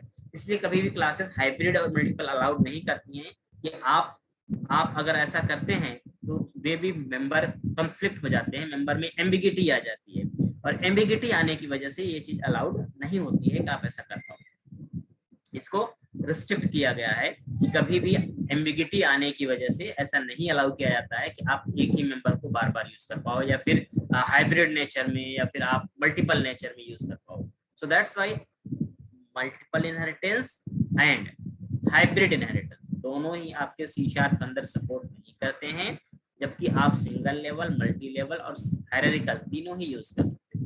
एक बात ध्यान रखना, मल्टीपल इनहेरिटेंस को कहा जाता है, अगर मल्टीपल इनहेरिटेंस में अचीव करना है सी शार्प के अंदर, तो हम यहाँ पर इंटरफेस की मदद से, we have a concept called interface, interface की मदद से क्या कर सकते हैं, अचीव कर सकते हैं। ठीक है, अगर हमें ऐसा पूछा जाए सी शार्प में आपको कि सी शार्प में इनहेरिटेंस को कैसे अचीव कर सकते हैं, आई मीन मल्टीपल इनहेरिटेंस को कैसे अचीव कर सकते हैं, अगर ऐसा पूछा जाए आपसे, तो आप ये कह सकते हैं कि सी शार्प में वैसे तो डायरेक्ट मल्टीपल इनहेरिटेंस सपोर्ट नहीं करता है, बट इन केस अगर मुझे अचीव करना है, we have a technique called interface, हम इंटरफेस की मदद से इसे अचीव कर सकते हैं।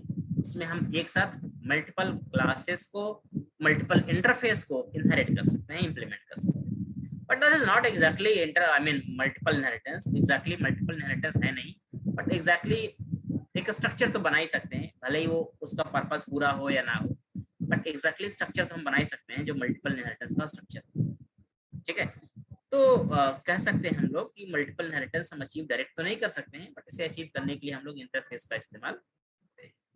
एंड डायरेक्ट हमारे पास इंटरफेस मल्टीपल इनहेरिटेंस या हाइब्रिड इनहेरिटेंस सपोर्ट में नहीं। तो एनीवन डायग्रामेटिकली किसी को कंफ्यूजन है कि इस तरह के इनहेरिटेंस में किसमें क्या कॉन्सेप्ट है, मतलब single level, multi level, hierarchical या हाइब्रिड या मल्टीपल में क्या कॉन्सेप्ट है, क्या लॉजिक? तो अगर किसी को भी कोई कंफ्यूजन हो, कोई डाउट हो, कोई भी लैग हो तो पूछ सकते हैं। ठीक है सर, हेलो सर, बोलो। सर ये मल्टी लेवल में ये एक ही प्रॉपर्टी आएगी ना सी में? सी में, हाँ बिल्कुल, सी में देखो, जैसे आप मान लो अपने पेरेंट को अगर इनहेरिट करते हो, अपने फादर को, तो आपके फादर ने आपके ग्रैंडफादर को इनहेरिट किया हुआ है, तो जाहिर सी बात है कि आपके पास अपने ग्रैंडफादर की भी प्रॉपर्टी होंगी, आपके फादर की भी होंगी, और अगर आपने के ग्रैंडफादर ने अपने फादर को इनहेरिट किया होगा तो ये तो चेन ऊपर तक जाएगा ना, तो ये चेन जितना होगा वो चेन क्या होगा, ऐसे होता चला जाएगा। मतलब अगर ए को बी ने किया तो बी के पास ए की प्रॉपर्टी आई, सी ने बी को किया तो यहाँ पर सी के पास बी और ए दोनों प्रॉपर्टी आ जाएंगी। वैसे ही अगर डी है, डी ने मान लो सी को किया होता तो डी के पास सी की, बी की और ए की सबकी प्रॉपर्टी आ जाती, तो ऐसे ये चेन बनता चला जाता है। ठीक है, मतलब सी क्लास में ए की प्रॉपर्टी भी यूज कर सकते हैं। फिर से बोलो। क्लास सी में ए की भी प्रॉपर्टी यूज कर सकते हैं। एग्जैक्टली वो इनडायरेक्ट तो इनहेरिट हो ही जाएगी ना, डायरेक्ट इनडायरेक्ट ऐसा नहीं होता है। आप एक प्रॉपर्टी इनहेरिट नहीं कर सकते, जब भी होगा प्रॉपर्टी तो क्लास होती है, एक प्रॉपर्टी नहीं होती है। क्लास के अंदर नॉन प्राइवेट जितनी प्रॉपर्टी होती है वो सारी के सारी इनहेरिट हो जाती है।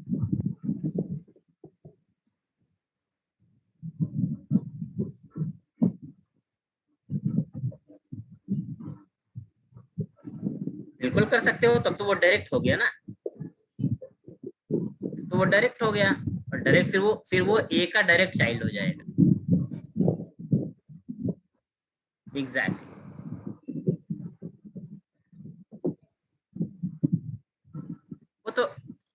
वो तो नीड पे डिपेंड करता है। एग्जैक्टली हम कह नहीं सकते, वो नीड पे डिपेंड करता है, जैसी नीड बनती है वैसा ही हम इनहेरिटेंस अचीव करते हैं। अब हमें इसके लिए अपने कोड का स्ट्रक्चर देखना पड़ता है, मतलब जो हमारी रिक्वायरमेंट होगी टास्क को करता है, टास्क का हमें स्ट्रक्चर देखना पड़ता है। तो स्ट्रक्चर वाइज जैसे वो सेट हो पा रहा है वैसे सेट करते हैं। तो यहाँ पर जब आप प्रोजेक्ट पे काम करते हैं ना, यहाँ पर फिर आपका अपना ही दिमाग लगता है, वहां पर आपको सोचना पड़ता है कि कैसे इसको हम स्ट्रक्चर्ड कर पाएंगे, सही स्ट्रक्चर में कैसे बैठेगा, रियूजेबल कैसे बना पाएंगे। तो उसके अकॉर्डिंग आप चाहे सिंगल लेवल यूज करो, मल्टी लेवल करो या हायरार्किकल करो। क्योंकि अगर आपने मान लो सी में ए को एक्सेस किया डायरेक्ट, तो बन गया वो, फिर क्या बन गया, हायरार्किकल बन गया, वो हायरार्किकल बन जाएगा। अरे जाहिर सी बात है, मान लो बी ने ए को किया और सी ने भी ए को कर लिया, तो 2 चाइल्ड हो गए ना एक ही। और जब एक पेरेंट के 2 चाइल्ड हो गए तो हायरार्की बन गई वो।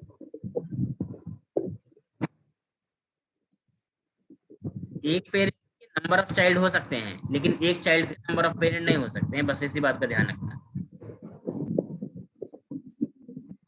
एक पेरेंट के नंबर ऑफ चाइल्ड हो सकते हैं, लेकिन एक नंबर ऑफ पेरेंट नहीं हो सकते हैं। ये नंबर ऑफ पेरेंट होने का मतलब हो गया multiple, that is not possible. Number of child होने का मतलब हो गया हायरार्किकल, दैट इज पॉसिबल।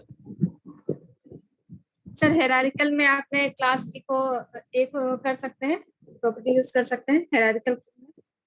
बिल्कुल। हायरार्किकल में भाई, हायरार्किकल क्या है ना, हायरार्किकल आपका मल्टी लेवल का और सिंगल लेवल का कॉम्बिनेशन है। हायरार्किकल में आप सिंगल लेवल मल्टी लेवल को कंबाइन कर रहे हो और उसमें एक और स्टेप बढ़ा दे रहे हो। एक सिंगल मल्टी लेवल में क्या होता है कि एक एक चाइल्ड ही बनते चले जाएंगे, ए का बी, बी का सी, सी का डी, ऐसे बनता चला जाएगा। लेकिन हायरार्किकल में ए के 2 चाइल्ड बन सकते हैं, 2 से ज्यादा चाइल्ड हो सकते हैं, बी के भी 2 या 2 से ज्यादा चाइल्ड हो सकते हैं, मतलब ये चाइल्ड की संख्या बढ़ सकती है।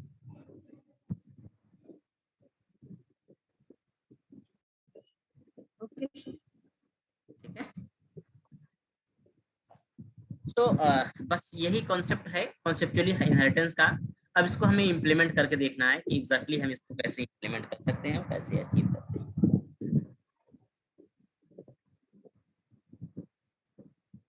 ऐसे कोड लेवल इसको हमें समझेंगे, देखेंगे कैसे होता है। तो ठीक है, तो एग्जैक्टली एक काम करते हैं, छोटा सा एग्जांपल एक लेते हैं और थोड़ा समझ लेते हैं बस। अभी मैं इस चीज को हटा देता हूँ, कमेंट आउट कर देता हूँ। एक क्लास बना रहा हूँ, इसमें एग्जांपल समझाऊंगा, फिर रियल टाइम एग्जांपल जैसे एग्जांपल दूंगा, फिर अगली क्लास में मैं रियल टाइम एग्जांपल दूंगा। तभी मैं क्लास बना रहा हूँ यहाँ पर, ठीक है। And this is the base class, ठीक है। एक बेस क्लास नाम से बनाया क्लास। इसके अंदर मैंने क्या किया, एक फंक्शन बना लिया, वाइड बेस मेथड, ठीक है। And this one is the console.writeLine. I am base class base method. ये क्या कर रहा है, मैं बेस क्लास का बेस मेथड, ठीक है। एक आपने पेरेंट क्लास बनाई, सिमिलरली आपने एक क्लास और बनाया, यही बना देते हैं फटाक से। इसको मैं बोलूंगा क्या, ड्राइव्ड क्लास। अभी क्या हो गया, ड्राइव्ड। और this one is called the class. आपके पास 2 क्लास बनी है, अभी इनहेरिटेंस हुआ नहीं है, ध्यान रखो, अभी इनहेरिटेंस नहीं किया हमने। हमने क्या किया, एक क्लास बनाई बेस और एक क्लास बनाई हमने क्या, ड्राइव, ठीक है। इसके अंदर बेस का एक मेथड है, ड्राइव के अंदर ड्राइव का मेथड है। अब मुझे ड्राइव के अंदर क्या करना है, बेस का मेथड यूज करना है, तो मैं सिंपली क्या बोलूंगा, बेस क्लास। केवल कॉलन लगाना है आपको और बेस क्लास का नाम दे देना है। तो क्या हो जाएगा, बेस क्लास की जितनी भी नॉन प्राइवेट चीजें होंगी वो सब आ जाएंगी ड्राइव के अंदर। अगर मैं ड्राइव क्लास का ऑब्जेक्ट बनाऊंगा, अगर मैं यहाँ पर वायर या सिंपल बोल दो, यहाँ पर derived class OBJ new derived class, ठीक है, न्यू ड्राइव्ड क्लास। तो यहाँ पर हम लोग ओबीजे डॉट करेंगे, आप देखेंगे आपको बेस मेथड यानी बेस क्लास का मेथड जो है वो भी मिल रहा है और अगर ऑब्जेक्ट डॉट करेंगे तो ड्राइव क्लास, मतलब आपके ड्राइव क्लास के अंदर बेस क्लास का भी फंक्शन आ गया और ड्राइव क्लास का तो है ही, ठीक है। इसका मतलब बेस क्लास का जो फंक्शन था आपने उसे क्या कर लिया, यूज कर लिया अपने किसमें, that is the concept of single level inheritance. Let me run this and check the output. देखिए बेस क्लास का बेस मेथड भी एक्सेस हो रहा है, ड्राइव क्लास का ड्राइव मेथड भी एक्सेस हो रहा है, but with the help of single level inheritance. Okay, so let me see examples देखो इसको, और इसमें कोई भी कंफ्यूजन हो तो पूछो। ये एक सिंगल लेवल इनहेरिटेंस आपने यहाँ पे अचीव किया है।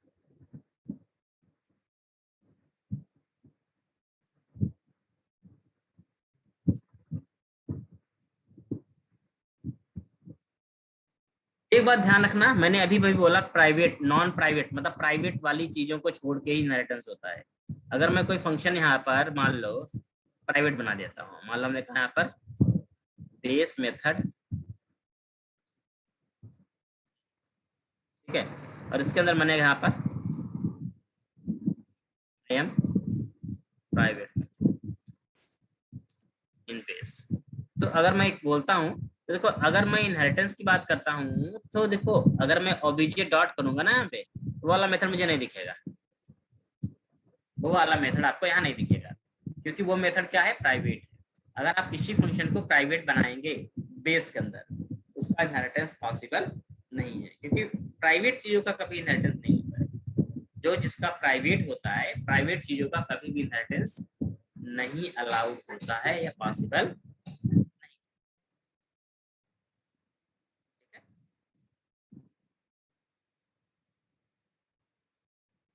आ गया सबको?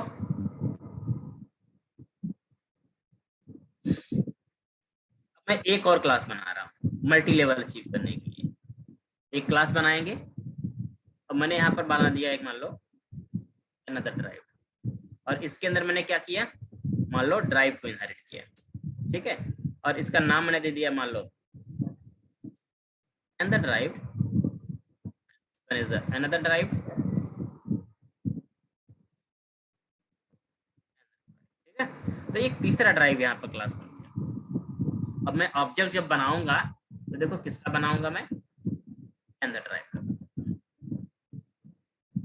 मैं लास्ट चाइल्ड का बनाऊंगा तो आप देख सकते हैं यहाँ पर object dot base, object dot drive और ऑब्जेक्ट डॉट, तीनों फंक्शन आपको मिल रहे हैं। यानी यहाँ पर हो गया आपका मल्टी लेवल। एक क्लास के थ्रू आप 3 क्लास का फंक्शन इस्तेमाल करें, पेरेंट, उसका चाइल्ड और उसका चाइल्ड। ये हो गया आपका मल्टी लेवल।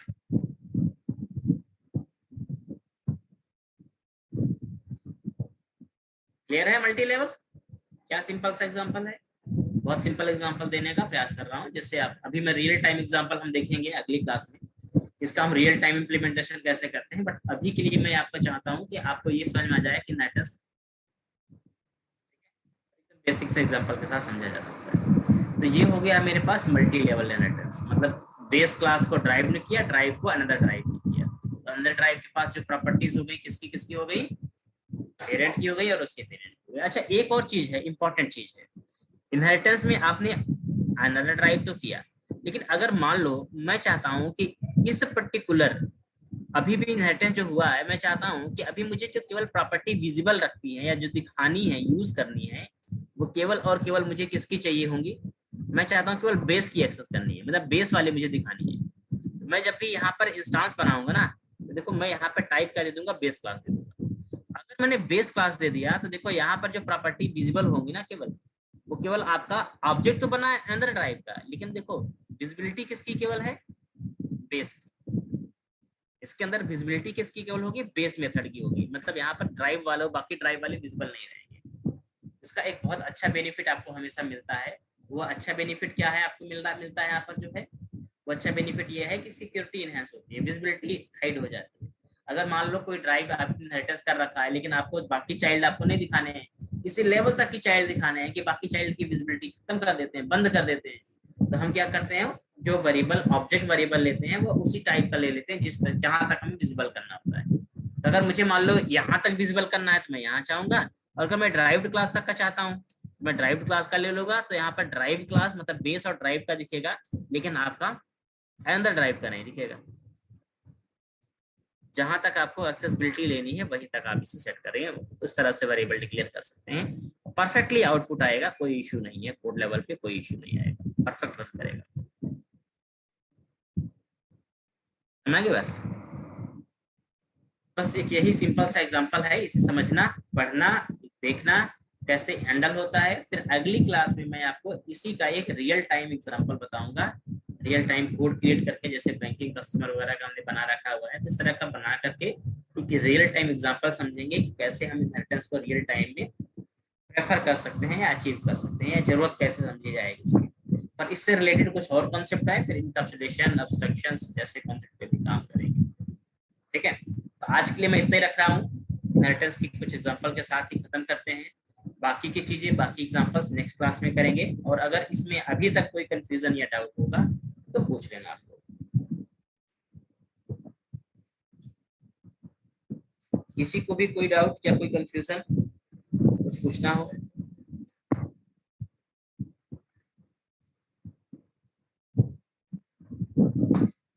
एनीवन? सबको क्लियर है?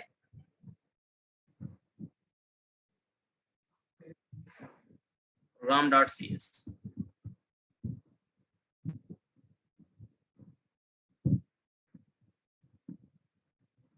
ये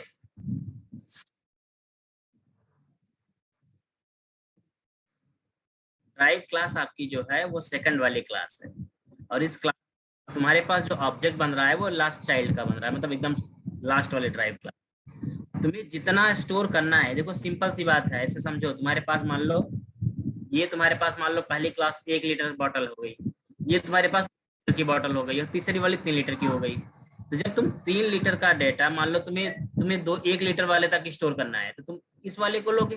तो जो 3 लीटर वाला डेटा बनाएगा वो क्या करेगा, 1 लीटर यहाँ पे स्टोर करा देगा, बाकी 2 लीटर को छोड़ देगा। अगर तुम 2 लीटर वाले ले रहे हो तो 2 लीटर तुम्हारे में आएगा, 1 लीटर तुम्हारा वैसे छूट जाएगा। मतलब जितना कैपेसिटी है, जितना डेटा रखना है, उसके अकॉर्डिंग हम लोग ऑब्जेक्ट वेरिएबल डिक्लेयर कर लेंगे, तो उतना ही उसी क्लास का केवल डेटा मैप करा देगा, वो बाकी डेटा छोड़ देगा। ऑब्जेक्ट बनाएंगे तो किसी क्लास का ऑब्जेक्ट बना सकते हैं। बिल्कुल कोई इशू नहीं है। और जब हम चाइल्ड क्लास का बनाएंगे ऑब्जेक्ट तो ऑटोमेटिकली वो कॉल हो जाएगी पेरेंट क्लास में। बिल्कुल बिल्कुल बिल्कुल बिल्कुल ऐसा ही होता है। हाँ, उसके अकॉर्डिंग बस जिस इसे क्लास को कॉल हाँ करना होगा तो उसे ऑब्जेक्ट बना सकते हैं, उस क्लास की ऑब्जेक्ट बना सकते हैं। एग्जैक्टली जितना चाहिए उतना एक्सेस करके आप उसे यूज कर लो, बस अब बात खत्म।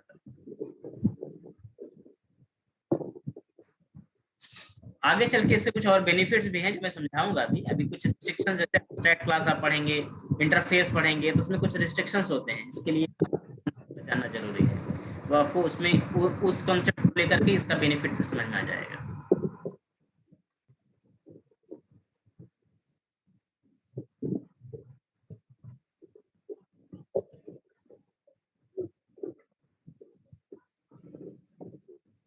बिल्कुल तुम बना लो, जितने ऑब्जेक्ट चाहिए उतने बनाओ, तुम्हारी रिक्वायरमेंट पे डिपेंड करता है, कितने भी ऑब्जेक्ट बनाओ, as per the requirement object कितने भी बनाए जा सकते हैं, इसका कोई रिस्ट्रिक्शन और कोई लिमिटेशन नहीं होती। सर इससे मेमोरी पे इफेक्ट तो नहीं पड़ेगी ना मेमोरी में? बिल्कुल पड़ेगा, अगर आप बार बार ऑब्जेक्ट बनाएंगे तो बार बार मेमोरी एलोकेट करेगा, तो इफेक्ट तो पड़ेगा ही पड़ेगा। हाँ, नीड को देखना है, नीड को अंडरस्टैंड करना है, उसके अकॉर्डिंग आपको डिक्लेरेशन देना है।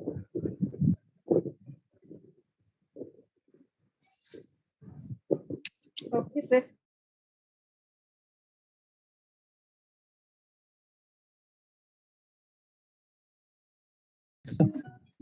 हाँ सर मेरा कल वाला इशू सॉल्व नहीं हुआ, वो आप क्लास रणवीर, के बाद देख लोगे सर? हाँ रणवीर, ठीक है ठीक है, अभी आप 5 मिनट में कनेक्ट करो, फिर मैं आपका देख लेता हूँ। ठीक है, ठीक है सर। 5 मिनट में कनेक्ट करो। जी सर। चलो ठीक है गाइस, अब प्रैक्टिस करो अपनी अपनी आप लोग, और कंफ्यूजन हो तो मिलेंगे तो डिस्कस करेंगे, ठीक है।